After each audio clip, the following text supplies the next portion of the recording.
Selamat bergabung kembali dengan mata kuliah TF 3202 Fisika Bangunan. Pada segmen ketiga dari minggu ke-6 ini, kita akan mempelajari tentang konsep fluks cahaya. Untuk mempelajari fluks cahaya, sebelumnya kita perlu memahami tentang proses penglihatan pada mata manusia, yaitu proses yang melibatkan perpindahan cahaya dari objek yang diamati, kemudian masuk ke dalam kornea, kemudian iris, kemudian pupil, lensa, serta retina pada mata, sehingga terbentuk bayangan atau citra, yang kemudian diteruskan oleh sel-sel saraf kepada otak, sehingga menjadi informasi yang dapat diolah.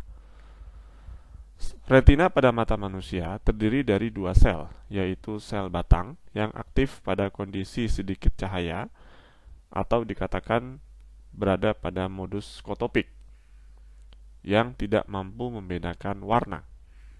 Kemudian sel yang kedua adalah sel kerucut, yaitu sel yang aktif pada kondisi banyak cahaya atau dikatakan sebagai modus fotopik yang terdiri dari tiga sel peka warna, yaitu warna merah, hijau, dan biru. Kurva sensitivitas mata manusia pada modus fotopik dapat digambarkan dengan kurva yang berwarna hijau pada ilustrasi berikut, yang juga dikenal dengan nama fungsi V lambda. Sementara kurva sensitivitas pada modus skotopik digambarkan dengan kurva yang berwarna biru, atau dikenal juga dengan nama fungsi V aksen lambda. Pada modus fotopik atau kurva V aksen lambda, terdapat puncak pada satu panjang gelombang, yaitu di sekitar 555 nanometer, sementara pada modus skotopik atau V aksen lambda, puncak panjang gelombang terdapat di sekitar 507 nanometer.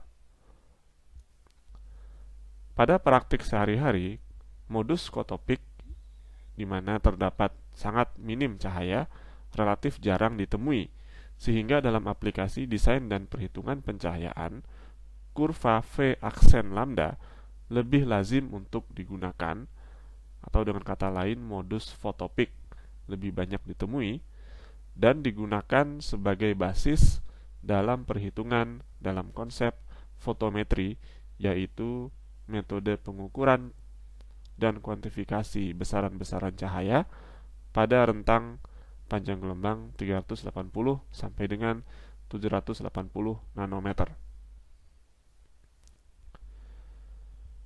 Dalam konteks fotometri, dikenal adanya suatu konsep besaran daya yang dinyatakan sebagai fluks cahaya atau fluks luminus yang disimbolkan dengan V, yaitu energi cahaya per satuan waktu yang diberi satuan lumen.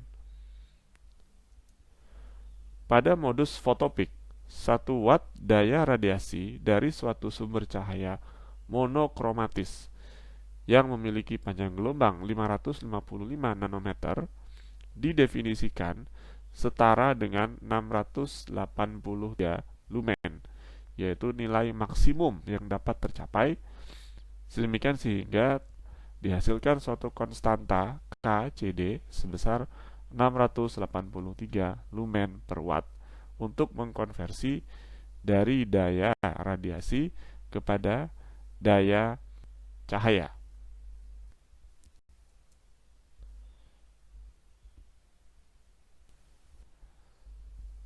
Fluks cahaya atau V itu sendiri dapat pula kita nyatakan sebagai produk atau korelasi dari daya spektral VA pada setiap panjang gelombang yang dihasilkan oleh suatu sumber cahaya dengan kurva sensitivitas V lambda, yaitu kurva sensitivitas mata manusia pada modus fotopik. Kemudian hasilnya dikalikan lagi dengan konstanta KCD sebesar 683 lumen per watt.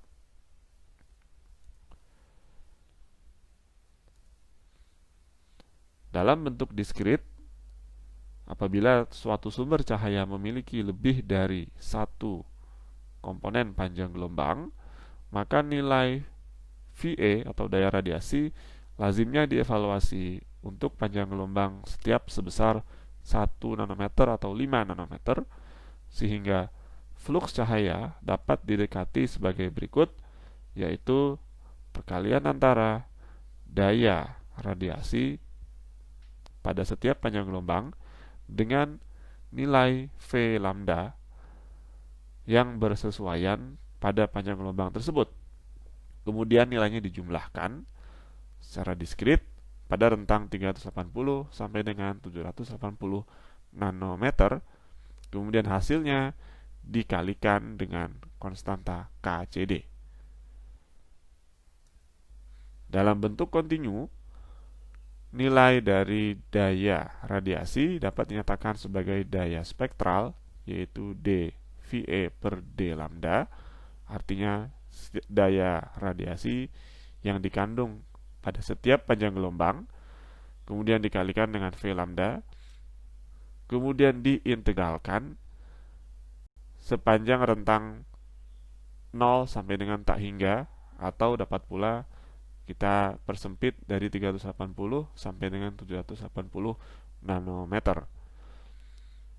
Hasil dari integral ini kemudian akan kita kalikan pula dengan konstanta KCD untuk mendapatkan nilai fluks cahaya total yang dihasilkan oleh sumber cahaya tersebut.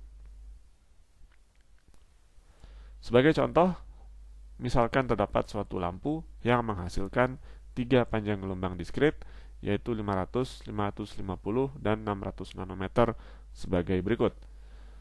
Dengan daya spektral pada masing-masing panjang gelombang adalah sebagai berikut. Kita diminta untuk menaksir nilai fluks cahaya yang dipancarkan atau dihasilkan oleh lampu tersebut. Untuk memecahkan persoalan ini, kita perlu mengacu kepada tabel atau data kurva V lambda, di mana pada nilai panjang gelombang 500, 550, dan 600 nanometer terdapat nilai V lambda yang sesuai, yaitu 0,3, 1, dan 0,65 berturut-turut. Ketika nilai daya spektral atau daya radiasi pada masing-masing panjang gelombang dikalikan dengan V lambda yang sesuai, kemudian dijumlahkan pada rentang cahaya 380 sampai 780 nanometer, kemudian hasilnya dikalikan dengan 683 lumen per watt, maka kita mendapatkan total fluks cahaya yang dipancarkan oleh sumber, yaitu dalam hal ini sebesar 42 lumen.